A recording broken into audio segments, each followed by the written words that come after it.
and gentlemen, sure, the excitement is electric in this room, so I'll struggle to get you to all silence down. They're very well done. Good evening. As some of you may noticed, I am not Michael Botha. Sorry to all of those who were expecting to see him as your MC this evening. Unfortunately, he's fallen ill, so you're stuck with me. My name is Christy Fourie. I'm a business systems consultant, and I'm your MC for this Founders Conference 2023. Can we have a round of applause? Awesome. We have a jam-packed evening ahead of us, so let me start by welcoming our incredible speakers this evening, and of course our amazing lineup of sponsors. Special highlights to Silicon Overdrive and business partners. You can find out a little bit more about them at their stands just here on the right. We've also got Xero, who's much loved and known by many in the room. And last but not least, Bridgement and Founders Foundation. Thank you also to the media that are present, powered by Jamjar, our PR consultancy. There is so much excitement around Founders Conference this year, and for very good reason. Hosted by OCFO, who is, by the way, in our 10th year this year. Can we have a quick hoo-hoo? Yes, so as I was saying, Founders Conference is a premier event for founders in Africa, where business leaders openly share strategies, innovations, and war stories from the trenches. It's in its 6th consecutive year, and Founders Conference has become a pillar in the entrepreneurial ecosystem. It's not to be missed. So well done for making it, guys. It's so lovely to have you all here. Thank you for those who traveled from near and far. Just some housekeeping to the speakers. We're on a tight ship. I believe that they're going to load shed us at 8 o'clock. Never fear, we're fully supported. But please do keep an eye out at the back. We've got somebody who's just giving you a quick flash to let you know how much time you have. For all of our attendees, we will be having a Q&A. So you would have received a WhatsApp sometime during today to basically post any questions that you have for the speakers. I'll be going through some of those right at the end of all of the proceedings. All right, bathrooms outside to the right, let me not forget. And there will be a quick break after the panel discussion today. With that, we're in. First up, our keynote speaker, Jason Goldberg.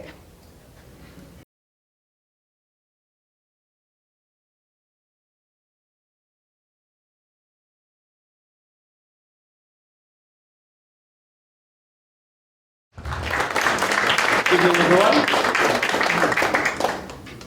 I wouldn't mind if you check the score every now and then, but it's the Rugby World Cup that really matters. We all know that. Could we have slides, please, tech team? Thank you. So, 17 years. What does one learn in 17 years of helping founders scale? So, as mentioned, we fund founders like you, we advise founders like you, we run growth programs for founders like you, we are founders like you. And you pick up quite a lot in 17 years. We do it for a very specific reason. The reason is because we have more kids hungry than fed. And there's a very powerful way to change that, which is to move households from 0 to 1 stable income. So that's why we do what we do, and that's why your success matters to us. So I care a lot about what we do. I love the company we run, but I care about other things too. I like writing because I believe in the power of living words. I love writing on the physics of life, business, my faith. I have about 50 books inside of me, and I have got none on the shelf. And the reason I think I have none on the shelf is because I am a founder. And so I get up most days and I spend my life in the whirlwind, running from fire to problem to client to cash crisis to payroll to the next urgent thing. And over the last 17 years, we have inched our way forward one bloody inch at a time. And that's why I have 50 books not on the shelf. So how to tame the whirlwind, get our lives back, run a company we love. That's what I want to talk about today. And the good news is I will have one book on the shelf next year. because of the things that we have learnt over 17 years that we're doing and that are working, and which will get me to 3-day weeks and publishing books next year. 3 things that founders who have companies they love do well. And so I'm going to tell you about these things, firstly through a story. I'll come back to that little badge and its role in the story. None of the people in this photo made the next month alive. That is a British exploration team at the South Pole in 2012. 1 year before this, the South Pole was the final frontier for adventurers chasing the remotest, most difficult to reach spots on planet Earth. And a year after that, 2 teams, one British, one Norwegian, set out to trek 1,500 kilometers through some of the most unforbidding terrain on planet Earth, and more or less at the same time. That looks like a celebration photo for the British team. But that's the Norwegian flag they found there when they arrived, about 5 weeks after the Norwegian team got there. The British team was led by Sir Robert Falcon Scott, a meticulous planner with the dream of being the first to the South Pole. He was also a scientist, and he had the ambition of undertaking some cutting-edge science while on the way to the South Pole. And so his team set out with that equipment and therefore ponies with the brute strength to carry it all and the extra people that were needed. And that is the British team. Around about the same time, a gentleman called Roald Amundsen set off with his team, Norwegian team. This team knew how to travel in cold conditions. They were expert skiers. They knew how to work with dogs. And so they set off, the 2 teams, at about the same time. This, again, is a photo of the British team when they arrived, unfortunately 5 weeks after. The Norwegian team had arrived and left and were almost back at their ship by this time. Very depressed, disappointed, the British team took this photo and set off on what would be a grueling trip that none of them would survive back. So, what do we learn from this story? 3 things that the one team got right and the other team did not, leading to each one of them perishing on the way back. And those are strategy, team, and system. 3 very simple words, 3 tricky things to get right. So let's talk through them one at a time. Let's, in a way, break down what one team got right and the other got wrong. So Sir Robert Falcon Scott was an ambitious man, which is why he doubled up a high-stakes expedition with also doing cutting-edge scientific research along the way, which needed extra equipment and also extra people, which needed ponies, which were ill-fit for the journey, which meant they were slow, which killed them. Because a freezing cold winter set in a little bit early, and they were just unable to make it back in time.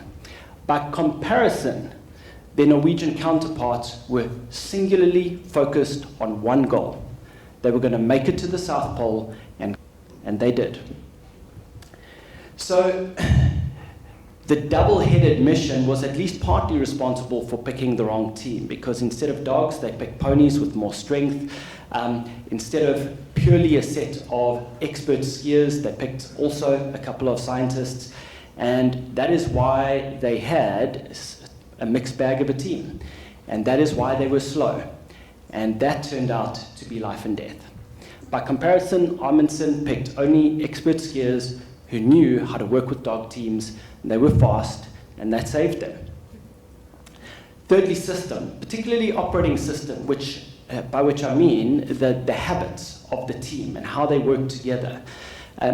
Scott and his team had a philosophy that turned out to, makes a lot of sense, didn't work out that well for them. They hunkered down in bad weather, and they made up for it when the weather was good, which meant they did brutal sprints, which they struggled to recover from and slowly fatigued. By comparison, Amundsen's team did something interesting. They did a 20-mile march every day in good weather and bad. Every single day they did the 20-mile march, and that meant they kept up a steady pace and they never overexerted themselves, so they were able to stay in good condition and keep their pace up. strategy, team, and operating system. The 3 keys to a high-stakes expedition. And your business is a high-stakes expedition. And you need strategy, team, and system. Your life as a founder will be pain, loss, suffering, misery, frustration, until you have a great strategy, team, and system. And I can tell you that because I have lived through that hell for years on end. You know, I've had Scott years and I've had Amundsen years. There were about 5 years of Scott's team's experience, hell on earth, every day, frenetic sprint, 16, 18 hours, like feeling guilty going to bed, weekends an hour or 2 of rest here and there, holidays never came, they were catch up on email, and every inch, every inch was won with blood. I had years and years of that, and we had 2 of these ingredients down. We had a great strategy and we had a great team. But we didn't have a great operating system. And there was a day it shifted. We're living in a little bit Amundsen years right now, and I'm grateful. But there was a day it shifted. It was about 10 years ago. We got together in a boardroom at the Peach Hotel, and we asked, what the hell are we doing? And how are we going to fix it? And we agreed that we were going to turn this thing around, and we were going to build an asset of value. And the way we were going to do that is we were going to instill a culture of performance accountability across the company, starting with us. And we put a valuation on the table. And I can tell you 10 years later, we're at 5 times that valuation and headed upwards. And it all started with one word. The day we decided to hold ourselves accountable and build a culture of accountability through the business. Now, there's more to it than that. I'm going to unpack 4 extra insights on what we've learned and how that's worked for us. And so the first principle is, this one word accountability is actually 4 words. What we've learned over time is, accountability to stupid goals is still just stupid. You need more than that. You need a team that is focused, aligned, committed, and accountable. And when you have a team that is continuously focused, aligned, committed, and accountable, you have a team that executes. And when you have a team that executes, you tame the whirlwind, you build the company you love. And so that's what you want to build. You want to build a team that is always focused, aligned, committed, and accountable. The second thing we've learned is, just like my bedroom and my kitchen and my car fall into chaos and disorder, until somebody intervenes. It's normally not me. Just like that, your team will descend into chaos. And the half-life on focus, alignment, commitment, accountability is about a week. You need to put in the work to keep your team focused, aligned, committed, and accountable. And the leadership habits that do that is what your operating system is. That's the job of the operating system. Keep your team focused, aligned, committed, accountable through a set of leadership habits that maintain that state. The third lesson is start with the operating system. If you are wondering, whether you have got either a strategy or a team or an operating system, well, just start with the system. Because in order to fix your strategy or fix your team, you need to be able to execute. And to execute, you need a team that's focused, aligned, committed, and accountable. So start there. Start with the operating system, and from there you'll get better at strategy and execution. And the last one is, despite these habits being extraordinarily simple, they're easy to learn and they're easy to do, they are bloody hard to adopt as a team. Because we don't like adopting new habits, especially busy leaders of small businesses with families at home. And so you will have to go to war to establish these habits in your company to underpin your culture. They're not complicated, they're not difficult, they're just hard to adopt. It's the human part that's the problem. And so focus there. In fact, we're so convinced that this is the number one thing and that it is the number one difficulty that is the company we're building next. The company we're building next is a software platform to help you with those habits, because those habits are so easy to do and so hard to adopt. So that's coming in January, a platform called Next9. And if it sounds like you need any of this, shoot me an email and we'll send you more information. There's my email address.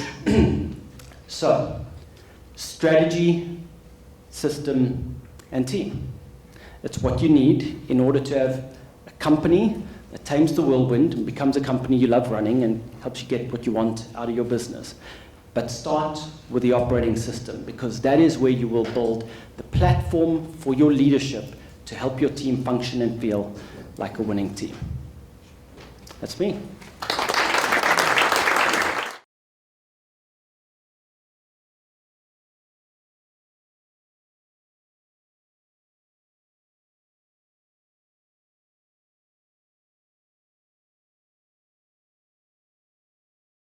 Hello everyone, good evening. Just going to take a sip.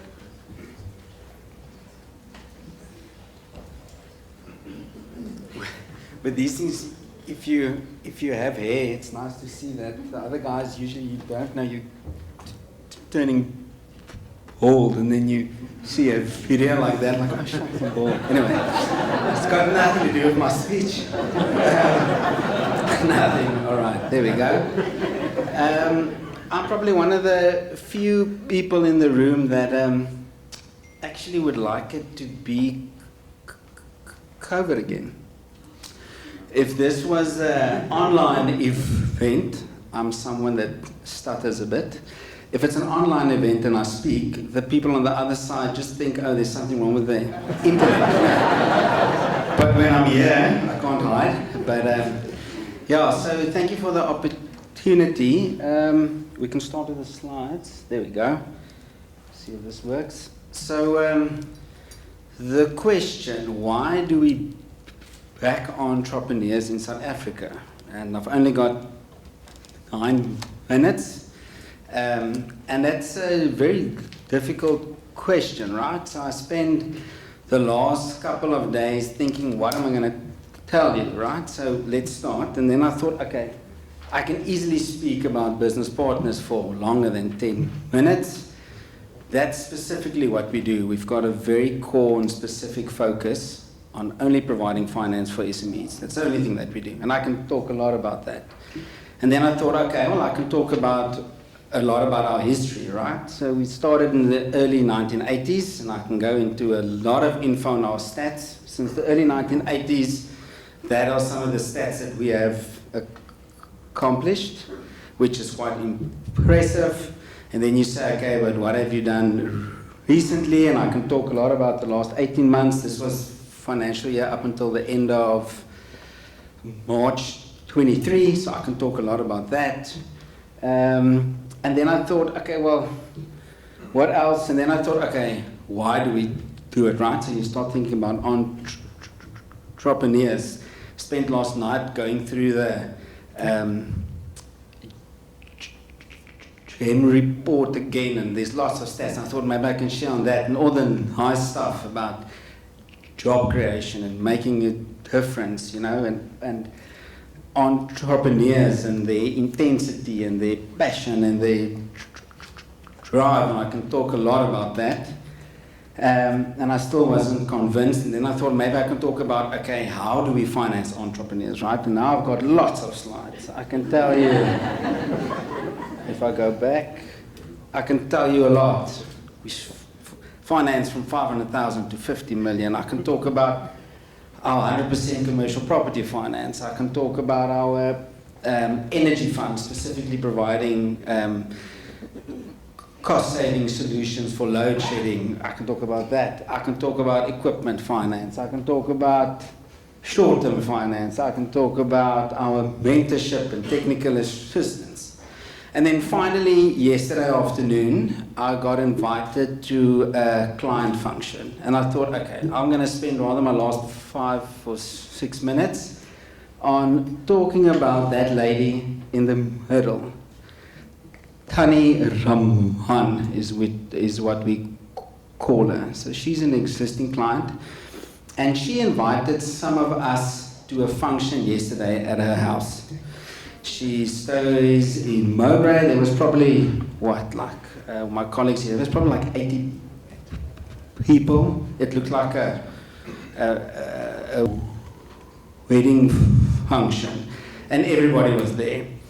All the clients, all the suppliers, all of the employees, us as the financier, her parents, which originally started the business, her kids that are currently in the business, her grandkids who had to also say something and who's also running around. And it was so intense to when she stood up and wanted to say a few things. She said, when she stands here and she looks at everybody, like, you know, there's like a lot, and it was hot yesterday, and we had to be there and smile, but we were there, and lots of people were here, and she's talking about, like, if she looks at all of this, her dream came true, and everybody that was there had a part to play in that. Now, bearing in mind her old mother and father is there who started the business, she took it forward, all the employees, everybody's there, and we as business partners had a small part in that. And everybody had to say something. She actually put us on the spot.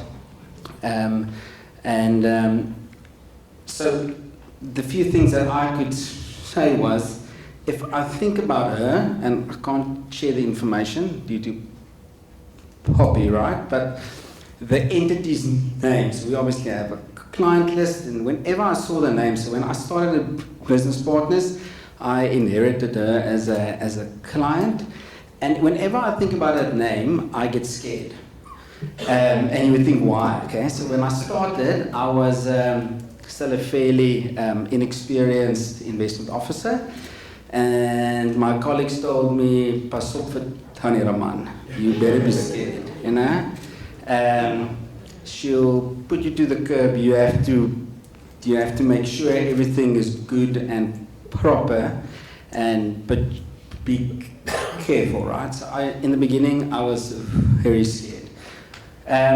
Over time, the relationship got a lot better, but whenever after that I still saw her name or the business name, or I saw that I've got a message from her, I was still scared. But now I was scared for different reasons. I was scared she's going to phone me to say, "You know what, I'm not going to pay on the 5th, but maybe by the 25th, because I had a nice deal, or I had to work on this supplier, I had to do that, you know." So I was scared about that. Or I was scared that she's going to say, "I must come and have a look at the property we financed," because she did renovations and extensions, and I was always scared, like, please let there be approved building plans, please let the stuff be in place, please, please, please, please, please. Always scared.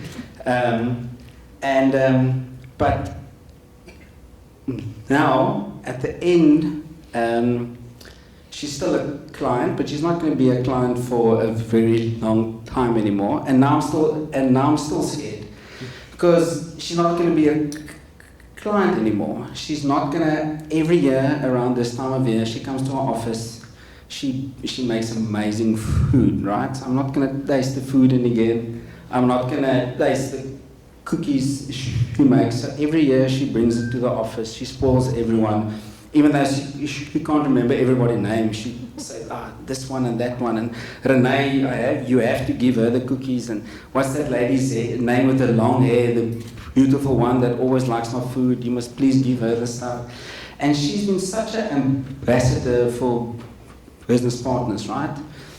So, and now she's outgrown us, and she doesn't need us anymore. And now that I'm scared, because now I'm going to lose one of my very good clients, but we're also very happy for her within that. So if you ask me, why do we finance entrepreneurs in South Africa? It's because of that. Once you've felt it, tasted it, experienced it, have been involved in it, it is something magical, right? And it's something that we must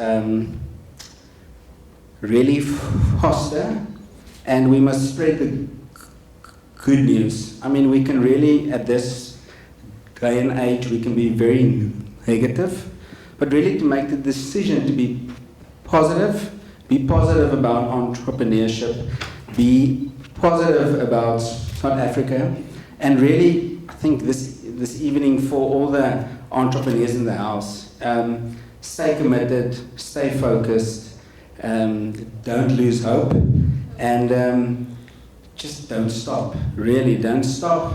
And so if you want more information about us, like I said, I can stand here for hours, but we are here this evening. A few of my colleagues is here as well.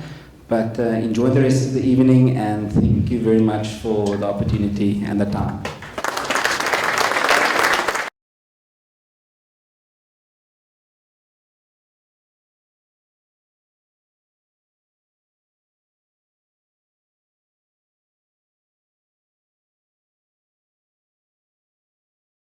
Hi everyone, great to be here.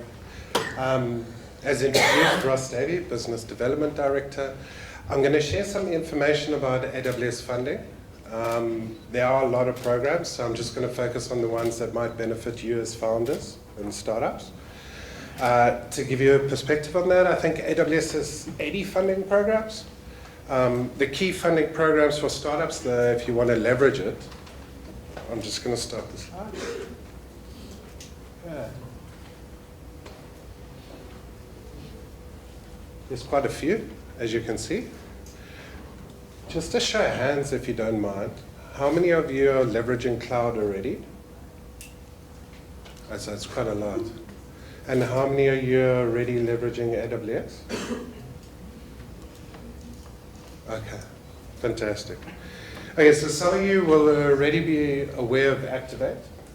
There's two types of ways to access AWS funding. The first way is through AWS itself. You can apply for Activate credit. The easiest is go to their website and apply for $1,000 Founders Activate.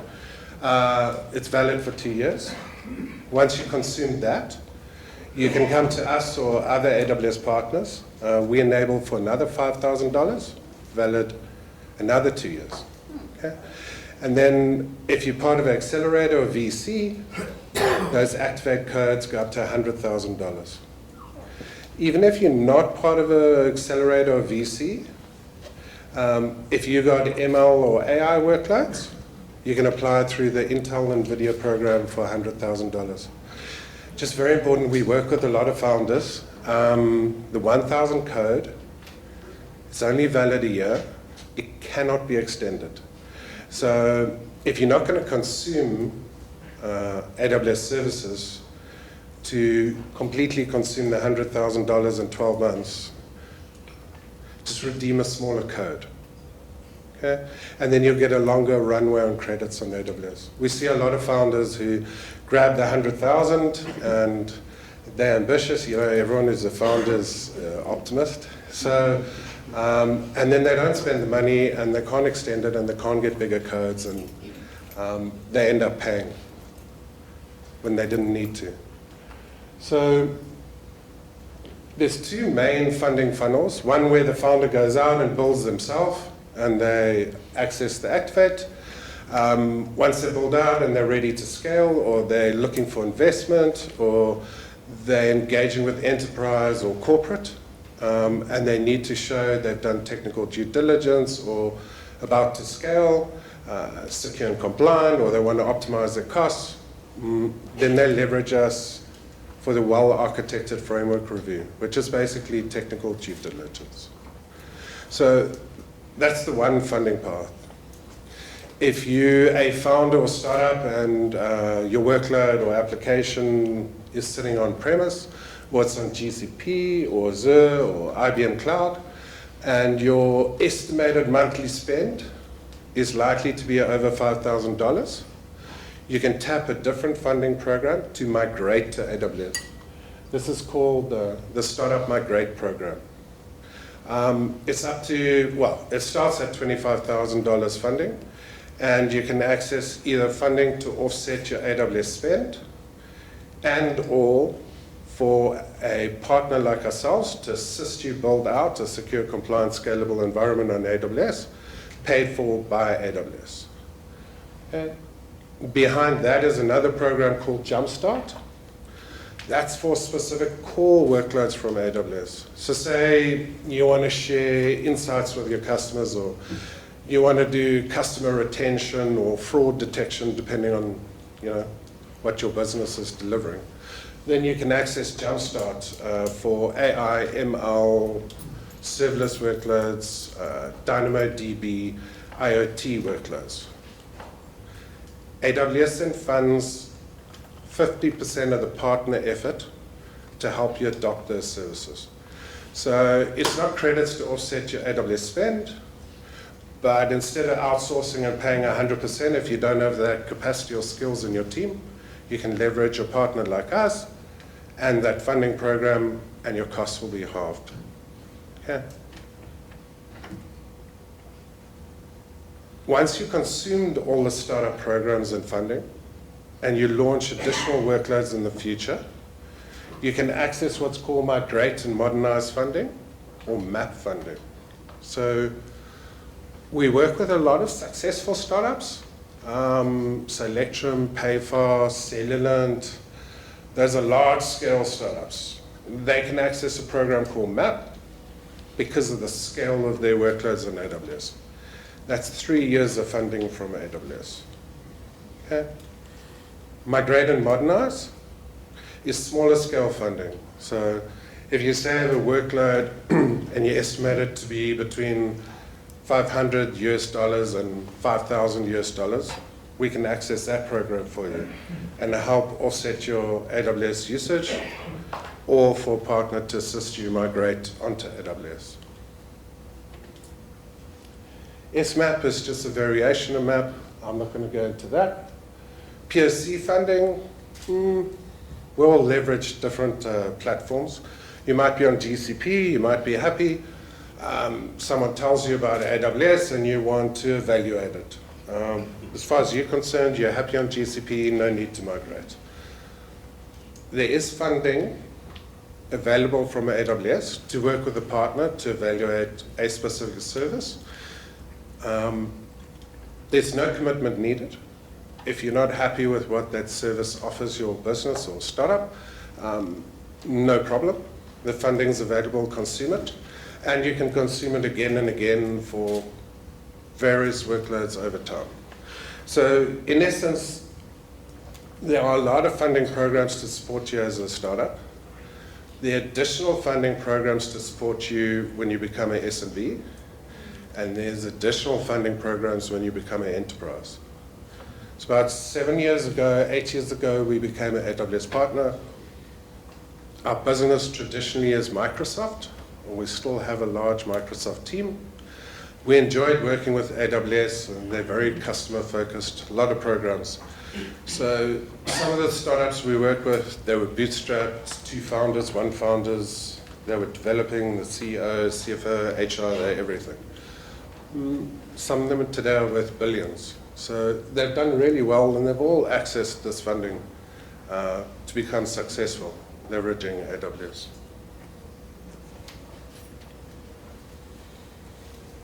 One area just I want to focus on, which might help all you founders who are already leveraging AWS, is your technical due diligence. So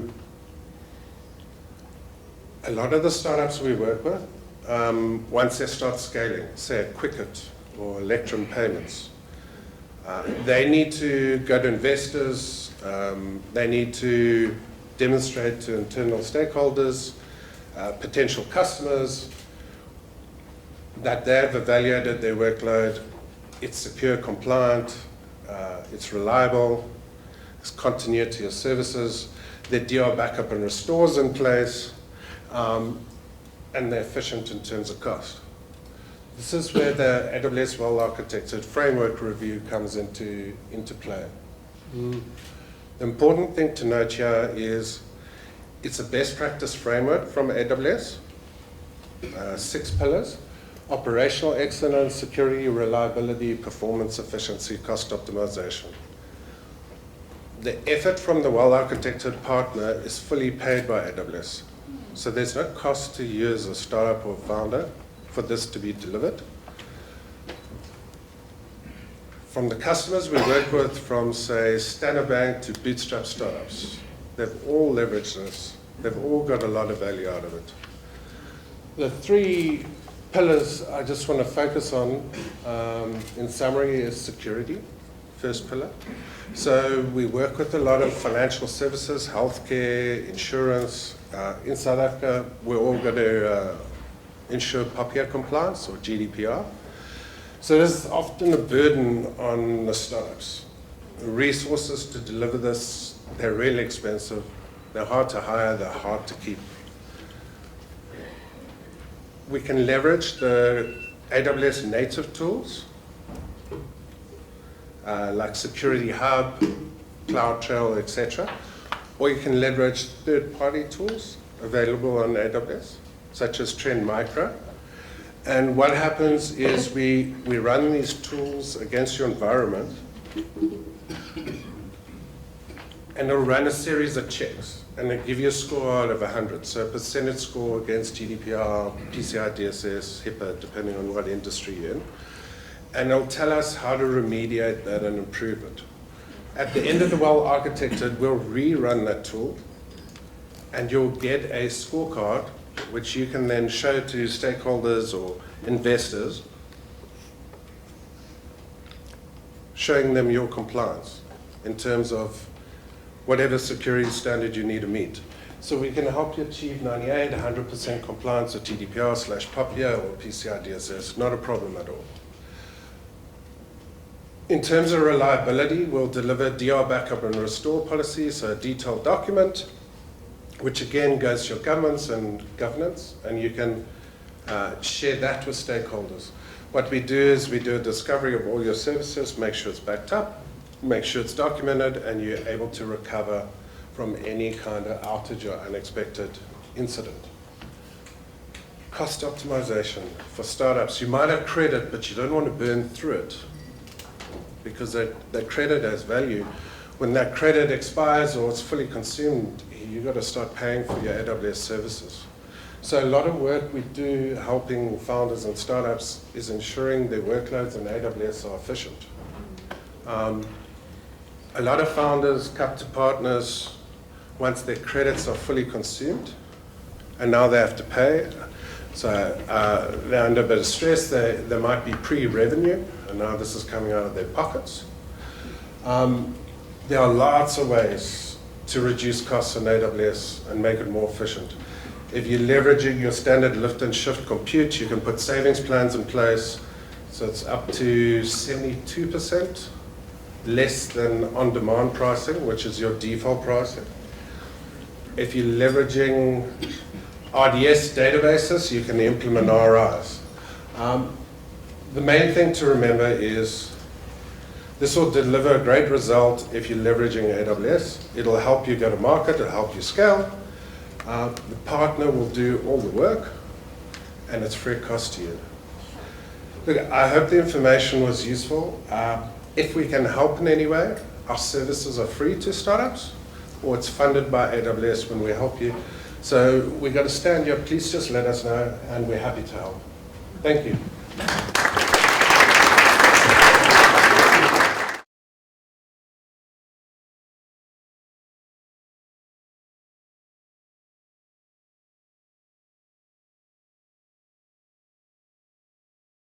Just a quick question. Who has been to a Heavy Chef event before? Okay, I see quite a few hands. I also see quite a few Heavy Chef speakers. So hola to all of those people who have actually featured on the Heavy Chef stage before. For those of you who don't know Heavy Chef, first of all, my name's Fred Rode, and I am the founder, co-founder, and CEO of Heavy Chef, and Heavy Chef is a learning community for entrepreneurs. So we also partner with OCFO and also with Xero and a whole host of other entrepreneur organizations, and we're super proud to be doing the work that we do. We've featured just some of the most prominent technologists, leaders, and creatives in South Africa on our stage, and including Sia, including Zolani Mohola, including President Thabo Mbeki, a whole host of business leaders like Robbie Brosen. The whole idea is that we believe in peer-to-peer learning, right? So in other words, that entrepreneurs learn best from other entrepreneurs. And it's very important for us because this is a very important cause. I loved some of the talks before, and I loved some of the analogies and stories. I don't have a 100,000 Rand code to give away, but I do have a book a little bit later, so pay attention. And so I'm going to try and attempt to answer that question: what is the strongest predictor of entrepreneur success? That we've gleaned, and we've gleaned that primarily through our sister organization, which is called Heavy Chef Foundation.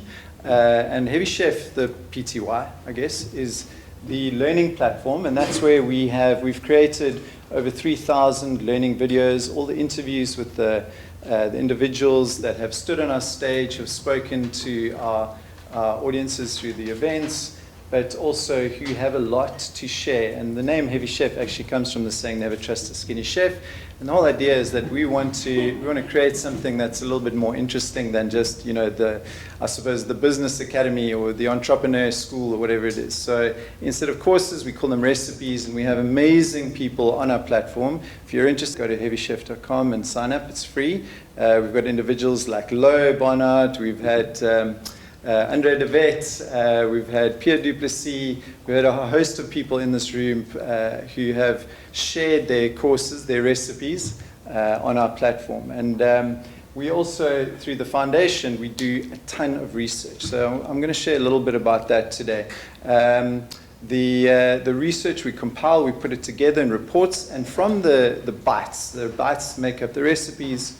We also create books, and the first book that we have published in a series is called Selling Products Online, just because it's one of the topics that most of our audience members have asked for. And so the idea is that we collate a lot of the learnings into these books. And we host events across Cape Town, Johannesburg, and now Durban, which we're very excited about. Zero is also a huge partner of ours.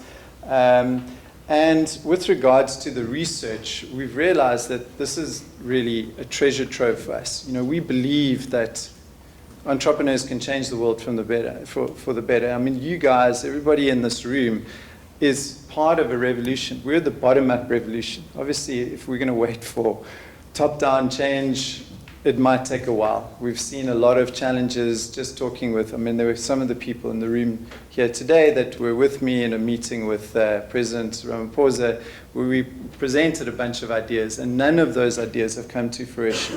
So it's been very difficult in terms of the engagement. So this is it, guys. This is what we have to do. It's between us.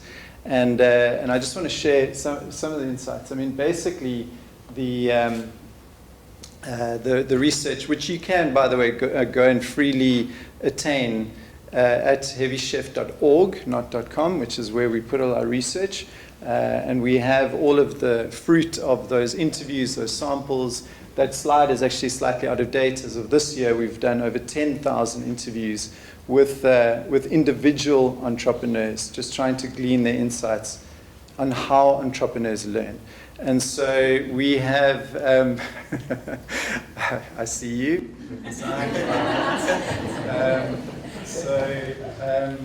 So the big question that we've been trying to get at is what makes us, you, successful, right? Is it proximity to market? Is it the region that you're operating in? Is it the amount of investment that you're able to raise? Is it, how good you look? I don't know. These are questions that we were really stunned by. And we've, over the past 5 years that we've been doing this research, we've really been trying to get to the nub of this. And the answer really surprised me. In retrospect, it shouldn't have. But I think when I reveal the next slide, drum roll please, it does somehow seem intuitive. And so what we realized is that entrepreneurs' success is predicated on the quality and the frequency of interactions between entrepreneurs themselves. Right? So that's more than investment, it's more than proximity to market, it's more than being born into a family of people who can teach you or who have a certain amount of wealth. It's the way we communicate with each other, the quality of the conversations that we have with each other, and the frequency. Right? So what does that mean? It leads us to a very natural conclusion, or several conclusions, but I think the one thing is that community is really, really important. Right? It's really, really essential that we have events like, the founders' conferences. We have Heavy Chef events. We have Future Females. We have, a group of a host of events like Hookup Dinner in Joburg and around the country. these are absolutely crucial for us to create the ecosystem for us to be able to survive and thrive. And the real crux of it is how we operate within these communities, right? So what I've took out of this is a few lessons. And we have, as I mentioned, we have thousands of video interviews with, every time I look into the audience, I see one or two more people that we've interviewed, which is quite funny. But so like Bruce Whitfield, he was very passionate about this. He was talking about the fact, like, don't fly solo. So what that means is, it's easy for us to fall into the trap of sitting in our offices and so on. Andre, you on stage once said, a business is not successful in a coffee shop. In other words, like all the different, the conversations that you have. But actually those conversations are pretty important, right? Obviously you can't spend your entire life just sitting networking, but it's important that we do that rhythmically, right? And Dr. Phumzile Mobe, one of my favorite interviews on, she's a consultant and a coach. She speaks about being part of this community as a tribe and really finding the people who are like-minded, finding the people that can support you. And the words of Bruno Ulihoek, who I know some of you have met and actually worked with, the former CEO of Nestle, Emir, and who's one of the most powerful business people in the world. He said to us, the way right from the start, you come out the gate, is to try and forge partnerships. And Nestle is very big on those types of partnerships. And then Professor Mwala spoke to us about just getting out there, just hustle, like try and diversify the people that you speak with and glean as many insights from as many different types of personalities that you can get. Okay, so I want to ask the question in terms of with that in mind and why it's so important. One of the insights that we gleaned was that, entrepreneurs are generally actually quite lonely. And the reason being is that, we sit in the trenches for so long, and it's easier for us to, I'm told to wrap up, I'm going to give away a prize.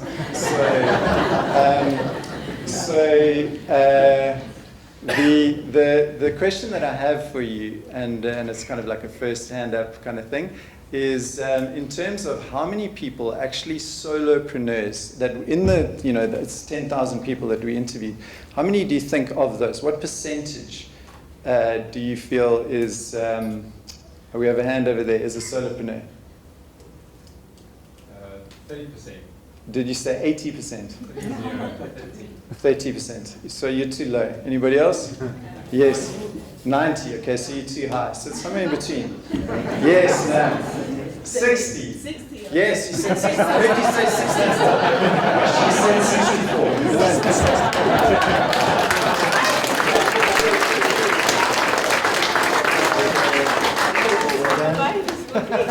You don't have to buy it.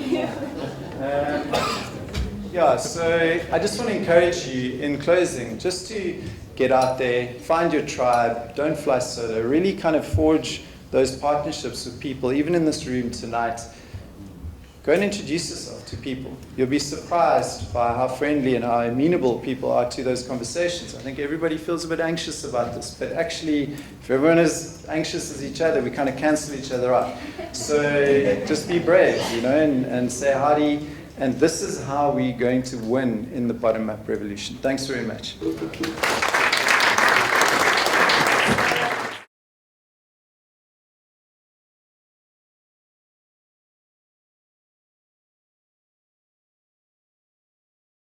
But guys, so I'm super excited about this session. I thought I have to get well enough to do it tonight because I'm so excited.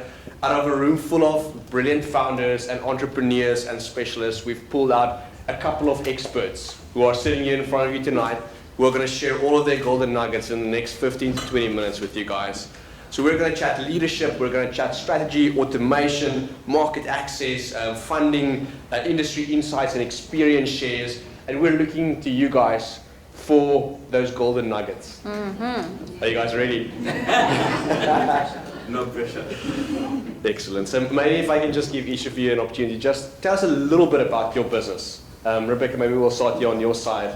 Sure. So Rebecca Sturmer, and if you can't tell by the accent, you certainly will by the time we finish with the panel. So I'm going to confess already. I'm Australian. Don't hate me. I don't know what the I don't know what the scores will look like. Who was it? Jason said it's only the rugby that counts. So essentially, I've been an entrepreneur since I moved to this country 15 years ago. I started my first business with a friend of mine, which we then sold 6 years later to a competitor. And from there, my husband needed my particular skill set in his business, which is KRDM Innovative Homeware. And so we promptly went from life partners to also business partners as well. And so, yeah, that has its ups and downs. You can catch me in the break on that one. So the business is essentially an import wholesale business of kitchen and homeware goods. So we sell to people like Yuppie Chef, At Home, Take a Lot, those kinds of businesses. We source the best, the prettiest, the most innovative products from all over the world, and we bring them in and share them with the South African market and the neighbouring countries. There we go. Speak to me later, Alan. Thank you. And aside from that, I have a passion for just bringing people forward, so individuals, teams, businesses. So I am also a coach. I call myself a truth serum coach. Again, there's a reason for that. Maybe we won't go into it now. I do a lot of coaching, personal business and teams, and facilitation around that as well, but always to just have that positive impact and move people forward faster than they would on their own. Can we give our first expert a clap, please? Sipu. Hi guys, how are you? Great. So I'm Sipo. Where do I start? For my sins, I actually started off as a banker. But people deserve second chances, I think. So I think during that time, it was quite interesting. You're exposed to all sorts of very, very exciting, interesting businesses and businesses that span generations and stuff, and you're like, what really is the secret to this whole sustainability thing and all that stuff? And I think it was that kind of question was at the back of my mind. While being a banker, was also running a few little businesses, if you want to call them that. But the first time I went really fully into it, I got smacked bad, and it brought me down to it said to me, wow, I've spent all this time, I've advised so many people, but actually this thing here is a different animal on its own. And that, I think, started a bit of a soul search. So what I do now, I essentially try and help founders not to experience what I experienced. I'm part of Eastgate Investments, which is an investment house that is also a part of the Alan Gray sort of like legacy entities. I like to call them the legacy entities because Dr. Gray believed in active philanthropy. So we essentially are there to use what he termed as responsible high impact entrepreneurship, leverage that and try and package that and help businesses through various stages in their life cycle. And I get to wake up and do this every day, and I think I'm much better in this role than maybe in what you do on the whole face. Can we give a clap, guys?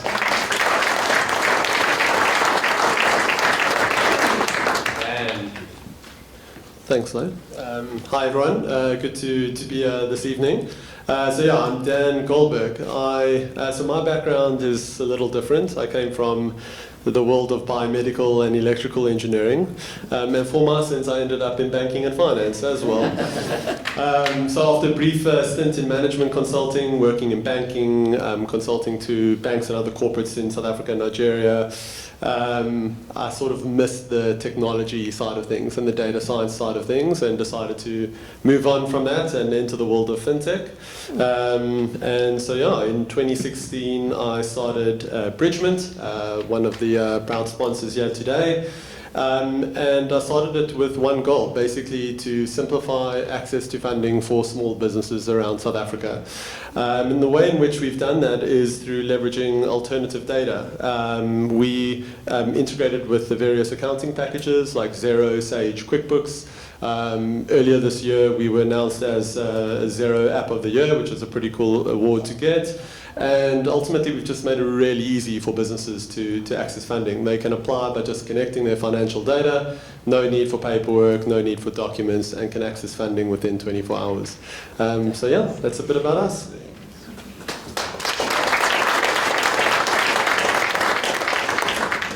Katie, I see why we asked them to sit here in front. Guys, I want to start with leadership, and I thought we can try and make it a little bit more practical. So I'd love to hear from each of you guys, like, what is one thing from a leadership perspective that you do every week or every month to lead your organizations? Maybe we'll start on this end again. Sure, thanks, Lo. I think for me, obviously, a part of what I do, my role in the kitchen and homeware business is very much around HR and strategy. So it's around the people. I'm naturally drawn to that side of things. And then, of course, I have my coaching and facilitation. So people and business are two areas where it just excites me. So I would go more, for me, it's not necessarily a routine. It's kind of a way of life in terms of leadership. So you cannot walk this path alone. When you start as an entrepreneur, we get so excited that we can start working, 80 hours for ourselves instead of 40 hours for somebody else. But at some point you have to start building that team, right?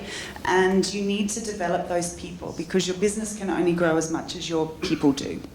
So for me, my leadership tool or trick or tip is coaching. So every opportunity where I can coach either a leader or an employee or whomever in our organization or with my clients, I take that opportunity. It takes time. It's not always possible. Sometimes you have to just be a bit more directive in terms of your leadership style, but wherever you can create a coaching moment, I do, because that grows the people that you then have in your business. Sure. Thank you. Thanks. Well, I think the word for me would be, I'll borrow from Fred and say it's community. It really, really is. So taking it back a little bit, I was working for a bank that you all might know. The colors are it's a predominant green, dark green. and then the part which interested me, because I kind of was thrown into leadership quite early. I think I was about 19, 20, and I was leading within banking, just on the other side in Zimbabwe. So when I was with the Green Bank, there's this part called leadership of self, and I said that's my part, because then it's just me working with my portfolio, and that's it. I'm not going to be kind of like working with people and stuff. And I thought that was a very clever move. But I'll tell you something. In this world that now I find myself in, I think it was said just now as we closed last session that if you really want to go far, you really have to go together. And when it's interesting, when I started at Eastgrid, the team was with 4 of us. So the pre-seed team was me. So I wrote the memos to myself. I set myself down for a meeting. I did all that stuff. But now I've got leader. What is it? Now I've got 6 people, and the best thing I can tell you about it is that I wake up every morning expecting to receive magic from them, because the reality is that the talent is all around us. Our job as leaders, I think we're just supposed to build within that community a self-belief and allow it to come out. And that also serves true for the founders that we work with. Yeah, so that's me. Thank you.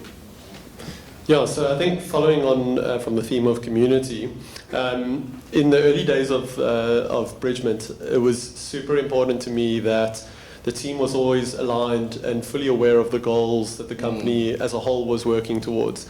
And we did many things. One of the things that I think we did quite well was just team stand-ups and making sure there was a lot of knowledge share across the company, across units or roles. There was a lot of transparency on, what sort of progress we had, what wins and maybe losses we might have had. And I think, even as we've grown, it eventually started becoming, too difficult to be having stand-ups every single day, too many people on the team and all of that. But we still maintained company-wide sort of all-hands town hall meetings at least once a week, which some of my fellow founders think is maybe a bit too frequent, but I find huge value in the sort of cross-functional knowledge sharing, having everyone working towards the same goal, and just increasing the transparency in the business. I find when people have more context on why what they do matters, they typically perform a lot better. Absolutely.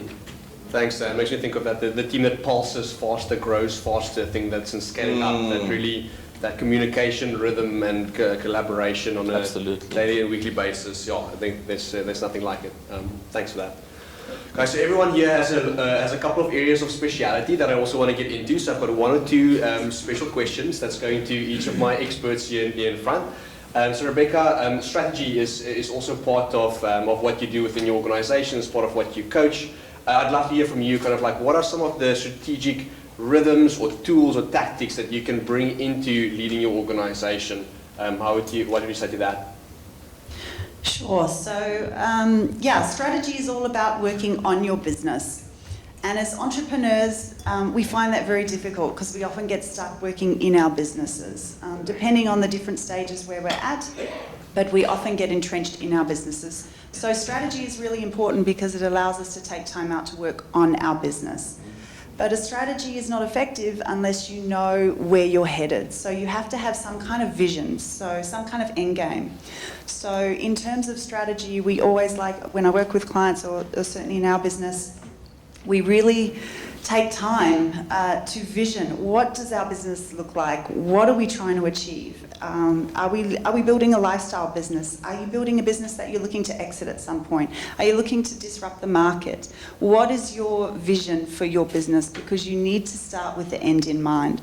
The journey and the strategy, if you're looking to grow fast and exit, is very different to the strategy that you would need to implement and have if you're looking to set up a lifestyle business.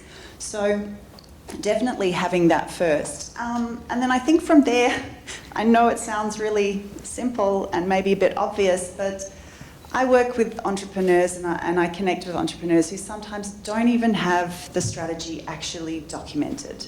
So not actually written down, it's either in their head or they tell me it's, there's a little bit of it in the sales document, and then if we go over to the sort of like the ops section, there's a document with a bit in there. You really need a one-stop shop, one place where you document your strategy, which is that path to reaching that vision that we spoke about.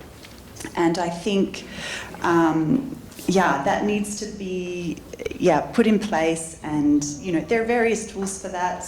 Ours is a simple Excel spreadsheet. It's a slightly pimped up version of the Vern Harnish 1PSP, but and it's something that if you put it down in paper, it just makes it much clearer, much more succinct.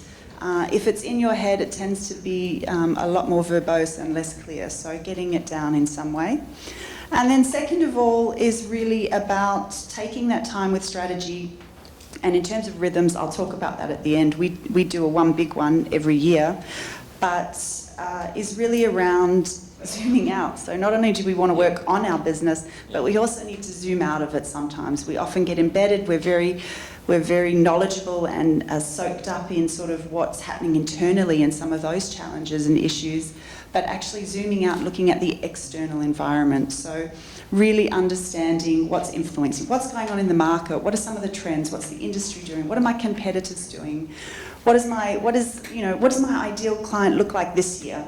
You know, where am I headed? And how's technology influencing things? So really just looking at externally and also too at a macro level. You know, what is the political sort of environment right now? You know, we had COVID, and I can give a working example of, you know, we are actually one of the businesses that did very well in COVID. Everyone stayed home and was cleaning and cooking and wanted good stuff. So we experienced a lot of growth during COVID, which was fabulous. But yeah, in terms of, you know, there was a global steel shortage, and a lot of our suppliers, I mean, we sell cutlery, etc., and we needed to, you know, source those products. So from a 6 to 8 week lead time, it went to a 6 to 8 month lead time. And so those kind of challenges, you need to be aware of those. And then just quickly, I think the other couple of things are around driving customer value. We only are in business doing what we do because we're creating some kind of value for our customer. We're solving some kind of problem. So your strategy absolutely must address that. How is what you're doing driving customer value? And then, yeah, like someone said earlier, entrepreneurs, you know, we're visionaries. We see opportunity everywhere. You know, my husband and I can come up with 50 new ideas before breakfast, but we cannot action all of those. You can't execute on all of that. So focusing and just picking a few of those and working like that. And then rhythms, yeah, it's just sort of an annual meeting. And we co-create our strategy with our leadership team now, which I think is also an important point. And then we look at it quarterly, and then those actions which are owned and time-framed go into our kind of monthly management routines. Sure. This will all be on video later. If you want to just prep your annual strategy for next year, you've got it down. You've got it down. Super. A word you said earlier is impact investment, and it's something that's been quite a hot topic in the investment industry. We've got a lot of VC guys and a lot of financiers in the room. I'd love to just ask you about impact investing, kind of like what is it, how would you explain it, and what kind of an entrepreneur would look at that as an opportunity rather maybe than some of the more traditional kind of ways to get funded? Cool. No, thanks. Thanks, Will. So yes, eSquared is an impact investor. And I think that, you know, it is a term that's branded about quite a lot and maybe not with the same understanding across. But if I can talk from an Alan and Jill Gray philanthropy perspective, then taking it down to an eSquared perspective, we're really about investing for economic returns together with social impactful outcomes. Now, what we've learned in all of that, I see we're almost out of time, is that you could be either a impact first, impact investor, or a returns first impact investor, or an impact only impact investor. And I think back to the thing about strategy, one of the things about strategy is about choice. What is the choice and what's the conviction behind that? So from an eSquared perspective, it's really about this. It's really about saying, we believe that, especially in the African context, the use case is to really try and support businesses in a way that is very much focused, yes, on the growth and the impact that we're, the growth and the returns that come from that, but also looking at the fact that our continent has got a lot of problems, a lot of unsolved issues, a lot of societies which are in the peripheral. So how do we support them in a holistic way, in a way that still gets them to do well while doing good? You know, and really that's I think our way of doing things at eSquared. Thanks, Crystal. Appreciate it. Then I want to ask you about automation. You guys are really all like, it looks like from the outside, like you're all about creating a very sleek, smooth, automated organization. Like, what is the role of automation in your business as you see it? And what would you recommend everyone here thinks about in terms of automating process in their organizations? I mean, I'm glad it looks automated on the outside. We're 100% manual inside. Yeah, look, I think so. Being a finance company, there are a number of ways in which we automate things. I'll keep it super short because I can see we're running out of time here. But everything from sales and marketing automation, credit vetting, fraud screening, dispersing funds to clients, collecting them back. And also the whole sort of sales and business intelligence reporting is all fully automated, and that adds tremendous value to us and our team and how we scale, how we offer the best possible experience to our clients. I think just got maybe 10 seconds in terms of suggestions. When it comes to automation, I think a lot of founders want to automate everything. They have this idea that they can go kick back on the beach, everything will be automated, and that's great. That's the end goal. And I don't think that is the end goal. I think it was Paul Graham that said, build things that don't scale. Initially, in the earlier stages of a startup, founders have to do lots of things themselves, and they have to do them manually. It doesn't mean don't build a startup that isn't scalable, but it just means initially do things, even if it's manual and painful, and only try and automate those things when you've got sufficient volumes and it actually makes sense and there's a necessity to do that. And when it comes to prioritizing what to automate, it's always valuable thinking about them in terms of what's the complexity of automating a particular thing and what's the impact that it's going to have, almost like a 2x2 matrix, and use that to prioritize. We do that in our business every quarter. We have most of our management team members sitting in a long workshop, and we prioritize that way. I think it's a great way to work out what to spend time automating and what not. Sure, thank you. Guys, and with that, we are unfortunately out of time. I've got a couple of really good rapid-fire questions here that we are going to have to space bank for a next round. But thank you very much to this awesome panel of experts for sharing some of your expertise and experiences with us here tonight. And yeah, we hope you guys have a fun break now after this. Maybe, I don't know, Christy, if you want to lead us out, please give our panel of experts a hand.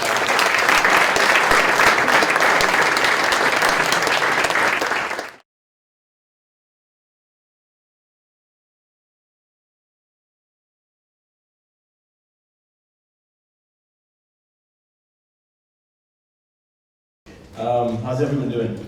Good? Oh, I see Joshua Beach and some of our portfolio companies are here. Okay, cool. Are my slides up? Yeah, there we go. Okay, cool. I've got 10 minutes, 20 minutes, 15 minutes. How much time do I have? 10 minutes. Gosh, you guys are... Gosh. And we just lost to Australia, so... Okay, cool. State of venture capital in Africa. I'm going to skip through half of these slides. Why is venture capital important? Simply because if you look at the most valuable companies in the world over the last 5 decades, we've gone from energy companies to utility companies to big telcos to insurance giants, from the US to China to Japan. And the vast majority of those companies were funded by what? Debt. In fact, every single one of them was funded by debt.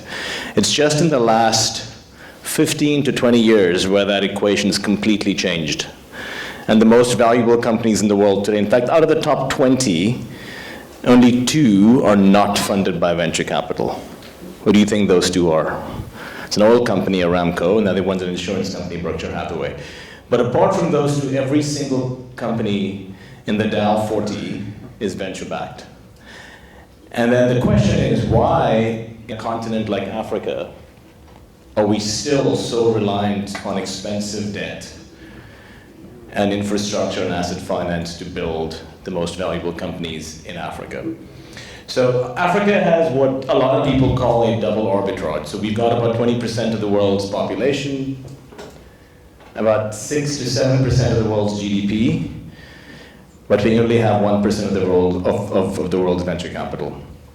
I happen to spend most of my formative years in New York and California, where I was lucky enough to go to Stanford, where literally everything you breathe, drink, sleep, and eat is technology and innovation. So one of the reasons why I came to South Africa 13 years ago was to try and see if we could bring a flavor of that into this beautiful continent, but with the right distribution. And one of the things we struggle with in Africa is how do startup founders access customers? One of the biggest challenges that startups face anywhere in the world is, how do I minimize my customer acquisition cost? And if you try to do it the way Silicon Valley, Tel Aviv, Berlin, Bangalore, Shanghai do it, you need a lot of capital to acquire customers at the early stages of your business. You don't have that luxury in a Nairobi or a Kampala or a Cape Town or a Lagos. So what do? You start very early on to partner with large telcos, insurance companies, banks, retailers. Oh, 5 minutes left, fuck. This is a joke. Yeah, this is sort of like venture investing, quick in and out. Invest in seed, get out a Series A, make a 5X, and Bob's your uncle. Which is, I think, what we do quite well, actually. So I'm going to skip all of this, and gosh, just if you Lo and Donna, please share these slides with these lovely audience folks here. Some of the things I just wanted to talk about very quickly, what us VCs look for. We've been doing this for quite a while now. So we've backed about 130 companies across Africa in the last 3 years.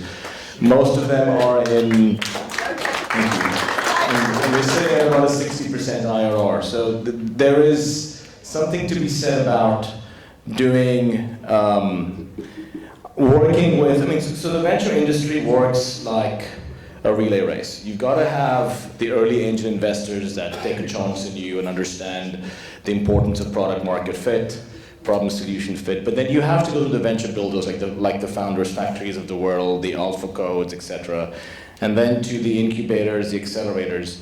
If everyone just bloody stuck to their swim lane, things would be so much easier. So part of a conference like this is to get folks from the angel investing community, from venture builders, from accelerators, from later stage VC funds to figure out how does each one add value along the way. One of the differences between angel investing and venture, people confuse the two a lot, is angels aren't expected to add a lot of value outside of just your money and maybe a phone call or an email here and there. The moment you're a VC fund, and I see our friends from NIFA here as well, and they'll vouch for this, is you have to add a significant amount of non-financial value. And what's that?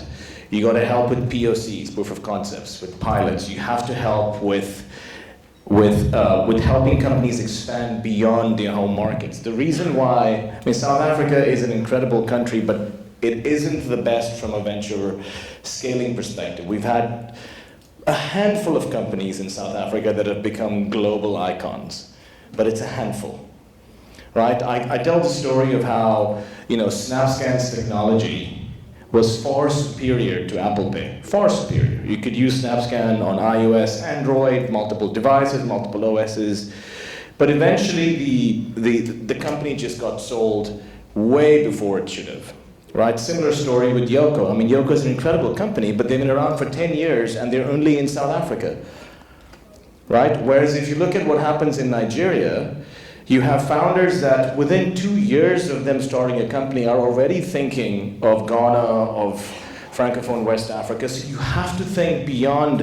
There's this virtual boundary of the Limpopo River that people don't expand beyond. And it bothers me. And then you have the issue around exchange control and SARB and all that shit. But the point here is if you want to raise money from VCs, you have to think global from day one. You got to act local, but think global. And it can be done, right? The ones that have done well on the African continent, companies like Flutterwave. Who here does not know what Flutterwave is? Gosh, you should know what Flutterwave is because Flutterwave is more valuable than NetBank. And Flutterwave is 6 years old. So if you aren't aware of, this is no joke, just Google the market cap of NetBank and Google the last round valuation of Flutterwave and you'll realize how this industry, if you guys aren't Googling it right now, cool. So there is a huge opportunity, but you have to understand the risk-return trade-offs, right? One of the things that I would implore people in this hall, if you represent pension funds or asset managers, is most asset managers, pension funds, mutual funds globally have anywhere from as little as 1% to as high as 20% of their assets in asset classes like venture capital. In South Africa, unfortunately, the vast majority of pension funds, funds of funds, etc., have no exposure to venture. Investing in property is as alternative as you get. And that is a problem, because venture has been, for the last 25 years, the highest returning asset class from a risk-return trade-off perspective. And it's true, no one's lying here. A few things for founders, this is a founders conference, of what are the kind of metrics that VCs and investors look for when they talk to you? Because if you spent a few million rand going to business school and trying to understand Porter's 5 forces or SWOT analyses, I'm sorry, you wasted your parents' money. Because business schools don't teach you how the world's changed. Right? The world's changed quite a lot in the last 20 years. People used to value the importance of quality and price. When I grew up in the 80s and 90s, only 2 metrics that mattered for business were how competitive you are from a price perspective and how good is your product. Well, if you use that analogy, Uber would be worth nothing, Airbnb would have been worth nothing, Coursera would have been worth nothing. We've seen a seismic shift where price and quality have been replaced with time. How do I save people time? And how do I make people's lives more convenient? So if you look at that barometer, the world's changed a lot in the last 15 years, and therefore, things like your LTV to CAC, super important, right? Your lifetime value to your CAC. No one cares about profitability in and of itself, but the way your margins change and get less negative every quarter is what VCs really look at. Other things are things which you will never see in a business school textbook, is things like your virality coefficients, right? Which we look at very carefully. One of the biggest issues that startups have is they spend way too little money on marketing. And all the CMOs here are going to love me after this. Is because marketing for a good venture-backed startup should be anywhere from 20 to 30% of your overall capital spend. But people spend, it's an afterthought in most businesses, right? Marketing is everything. So your virality coefficient, how does your marketing team attract customers, retain them, reduce that leaking bucket, the churn, convert that into revenue, and reduce drop-offs? That is not, you cannot hire one marketing person to do that. It's an entire team, right? And good startups have this concept of a very high virality coefficient, and it's equally important for B2B as it is for B2C. So for every customer you onboard, how am I incentivizing them to get me more customers and not leak my bucket from churn? These are metrics that really good companies have in common. Again, I could do this for a long time, but I've been asked to go. But do yourself a favor, read a book called 0 to 1, Peter Thiel, incredible book. If you're building tech in Africa, read a book called The Prosperity Paradox, which talks about how the greatest businesses, at least in emerging markets, create markets out of nothing. So think, for example, a Singer creating sewing machines. There was nothing, there was no concept of building a piece of fabric in less than 2 hours. And then that came along. Microinsurance. You can sell microinsurance policies in sub-Saharan Africa for under $2 in monthly premium. Again, that blew up an entire market. So getting from 1 to N is easy. Getting from 0 to 1 is hard. And Africa is that one continent that provides so many opportunities. I'm going to end here. There's a company in Silicon Valley that I looked at when I was at Stanford 20 years ago, that the problem with Silicon Valley, and please don't try and emulate them for what they do horribly wrong, but emulate them for what they do good, that literally raised $42 million, no jokes, in a Series A round to build drones to take organic smoothies and deliver them to high-rise businesses because the execs were too lazy to go down to Jamba Juice or Joe's Juice and buy them. They said, I'm going to have this device with a little IoT thing where I can have my windows open and have it delivered to my office. They raised $42 million and they crashed and burned 2 years later. Now, rather in Africa, create that very same drone but to deliver ARVs or do something useful. And you've got a target market in Africa that is, I mean, we've got 1.4 billion people on this continent, and the average age is what, 18? Growing quicker than any other place in this world. So if you're a founder here, do not come to us and say, there are no opportunities, you just haven't looked enough. You haven't found that product market fit. And once you find that, come talk to us. You'll do well, and we'll make shitloads of money, and everyone's happy. So I'm going to stop there. Thank you.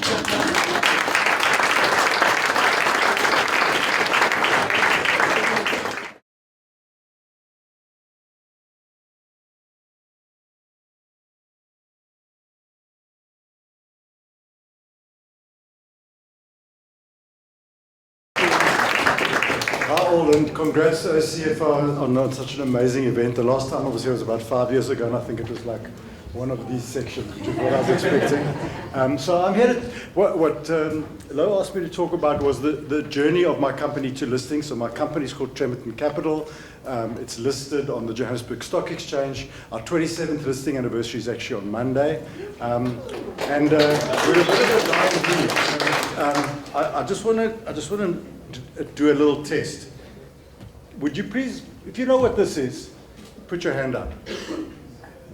Not one. Come on, there must be one person who knows what. Okay. I thought at least 2 or 3 people put their hands up. This is what used to be the stock exchange. So you had these companies on little plastic things like this, and there was a guy on a step ladder with some chalk, and he used to write the prices down of all the shares that were traded. And that is the birth of the South African economy. It started with gold mining, and that's why we've got such a big and sophisticated stock market, is because people used to raise money, risk capital for mines, and that is the birth of the listing market. And this is sort of the theme of what I'm going to talk to you about for the next couple of minutes. So that was a bit of a time capsule, and I want you to go back to those days. Okay, so I'm asking you to cast your mind back to about late 1960s, early 1970s. There's no TV because TV was communist. I don't know if you guys remember. And the only thing you've got is the radio. And the radio is like what Instagram is today, like or TikTok or whatever. It was where you got your entertainment. It was where you got your information. And my father was a stock market fundi, and every night at 5 o'clock, I used to sit on his knee and listen to the stock market prices. There was a radio program called the English Service of the SABC, and they used to literally read out all of these things. They would say Anglo-American, 5 Rand 65, De Beers, 30 Rand 40, whatever, and read through the whole stock market. And that's what people used to do in the evenings, and the stock market was part of the popular culture. And my father was a dentist. He wasn't a financially sophisticated person, but it was part of the ethos. Okay, another test. How many people in this room could confidently tell me the gold price if I asked you? Anyway, look, neither could I, okay? And this is a really important question because it informs what caused South Africa to grow. Back in those days, everybody knew the gold price. It was everything. It was what drove the economy. We produced 80% of the world's gold. We were a rich country. It was 70 South African cents to the dollar. And everybody knew the gold price, and that is what drove the stock market. In addition to that, this is important context for why you could raise money as a small company. There was a hothouse effect in South Africa because we had foreign exchange controls. So now if you want to invest in a share, you're probably talking about Tesla or Amazon.com or Bitcoin or something. In those days, you couldn't. So all the money that South Africans saved stayed inside South Africa, and you had to spend it on the stock market because you had nowhere else to spend it. And that created this frenetic new listings boom. So my first job was on the stock market in 1987, which was also the year of the big Wall Street crash. And in those days, you literally had a new listing every single day. So every day there would be a new company. The prospectus would be a cobbled together piece of junk. Basically, you could take 5 companies, pretend to merge them, do a history, do a 5-year forecast, and you could list the thing, and you could raise money. And you can laugh at it now as being a bit of a gamble, but you understood it in those days. You understood that it was a gamble, and it was risk capital, and some of those companies are still here today. Dimension Data is still here, Altec is still here. There are lots of them that are big and successful, and a lot of them fell by the wayside. It was a different attitude to risk. Whereas now, you've got a situation where, for example, let's take Steinhoff as an example. If you invest in Steinhoff and you lose money, in the old days you used to say, I made a mistake, silly me, I should have done my homework. Now, everybody blames the auditors and they blame the regulators and they blame the JSE because the fund managers don't want to take responsibility. It's a different attitude to risk.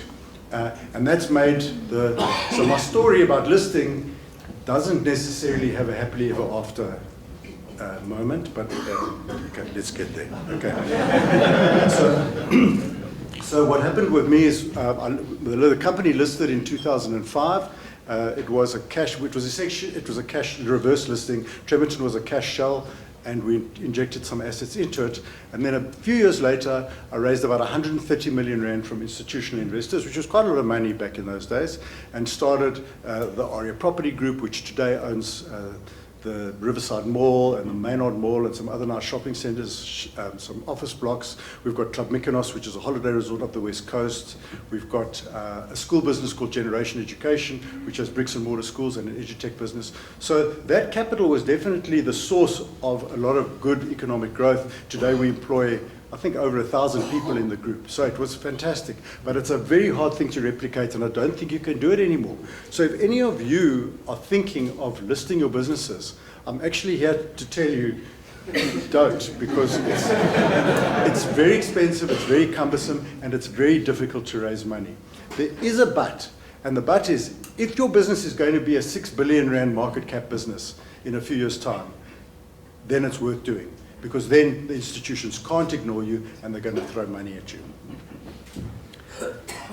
Okay, so I'm quickly going to go through the advantages of listing.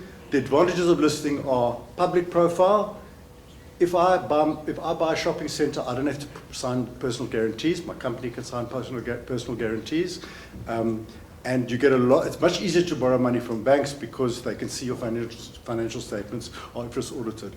But the opposite of that is the regulation, King 4, independent boards, categorization of transactions on the JSE. And I think the people in this room, the founders and entrepreneurs, would hate that. So I think my advice to you is, if you want to list, use it as an exit, not an entry. I'll tell you honestly today, if I could have the time again, I wouldn't list. Okay, my time's up, and I want to leave you with one final thought, and that is, the one thing that is common not only to listed businesses and unlisted businesses is what's in this room, which is people and networking and connection. And I am this year the president of the Cape Town chapter of Entrepreneurs Organization, which I urge you to look up and have a look at and to reach out to if you're interested in meeting peers who might be able to talk to you about these issues, how to raise capital, how to deal with regulation.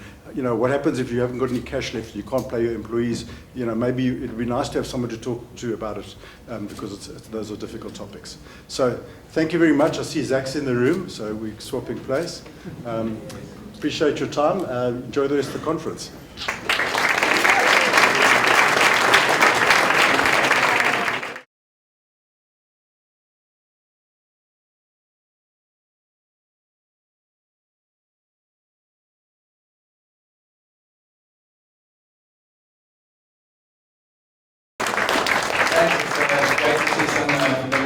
Here. I only have one slide, 1.5, so kind of I listen to briefs, you know. And I also need to say that the previous two speakers was perfect segue into my thing because it's difficult raising capital for entrepreneurs in South Africa. You're too developed, and you're also not kind of like you know, the DFIs don't get brownie points for getting us money here, but we managed to get there. So at one point we were listed. So I do agree with Arnold. You should not be listed. What sucks even more than because you're chasing quarterly targets for share price. You don't actually chase long-term businesses like most of us in this room. The market does not understand it, so it forces you into a consulting model because every quarter matters. What sucks even more than being listed is buying your own company back out of being listed. So you know, Evan and Andrea and I have a real war story to tell about that. That really hurts. Anyway, that's done and dusted. I think Zach's a better VC than I am. I think he's probably talking about unrealized IRR, but our fund one realized IRR was 59%. And in that fund, we exited the company to General Electric, one to Visa, and one to Uber Eats, all South African companies. So remember, you said 60. So one day when I grow up, I want to beat 59. And also he talked quite a bit about rule of 40s and all the rest of it. But yeah, I do have slides. Must I press something, or can you guys put it up? So this is my one slide. And what I'm talking about is, we all know that we are in a tough environment. You know, anyone who's running a business know your clients are taking longer to pay you. They are taking longer to convert the POC into real revenue. There's always a bit of an excuse. Your team salaries are getting cut a little bit. It's December coming up. We're all stressed about bonuses because none of us can pay it. It's just a cash flow crunch. So if you are a high growth business, and it's not just for raising capital, what matters at the moment? So I've got 10 of the top things that matters in a down market. So it's difficult to exit, it's difficult to raise, unless you have capital efficiency. So what happens in this market, and you listen to the drone example, is companies that raise capital and don't turn that capital into revenue are at a disadvantage when the tide goes out. So it's fine to raise Series A, 10 million, another 20 million, we're growing and we're raising. But suddenly when those valuations go up, people will look and say, okay, listen, company X, you are now 5 or 6 years old, and you have raised $20 million, and your revenue is $2 million. So where did the $20 million go?